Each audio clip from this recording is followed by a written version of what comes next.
వచ్చిందంటే, నేను ఎందుకు పాస్టర్ అయ్యానంటే నాకున్న జ్ఞానం ఈ పేదలు ఎవరికి అమ్మా. ఇలాంటి వాళ్ళు లేదా? 100 మంది ఎగ్జామ్ లో పాల్గొంటే నేను ఒక్కడే. కారణం ఏంటంటే నాకు శక్తి ఎక్కువ, సామర్థ్యం ఎక్కువ, జ్ఞానం ఎక్కువ, తలాంతులు ఎక్కువ, సామర్థ్యము అందరికి ఇది చేత కాదు. నేను స్పెషల్ అనుకునే వాళ్ళు లేరా? నేను స్పెషల్ అనుకునే వాళ్ళు లేరా? నేను మామూలు వాడిని కాదు, నేను యూనిక్ పీపుల్. అంటే యూనిక్ అంటే అర్థం ఏంటంటే నేను ప్రత్యేకమైన. ఇంతమందిలో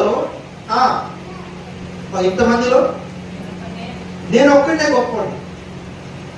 కానీ మనం గమనించుకుంటే అన్నిట్లో కొట్టేవాడు అంటాయి. అన్నిట్లో చదువు లేనివాడై ఉంటాడు, జ్ఞానం లేనివాడై ఉంటాడు, సామర్థ్యం లేనివాడై ఉంటాడు. కానీ కలిసి కాలం బయట సామెత ఒకటి, కాలం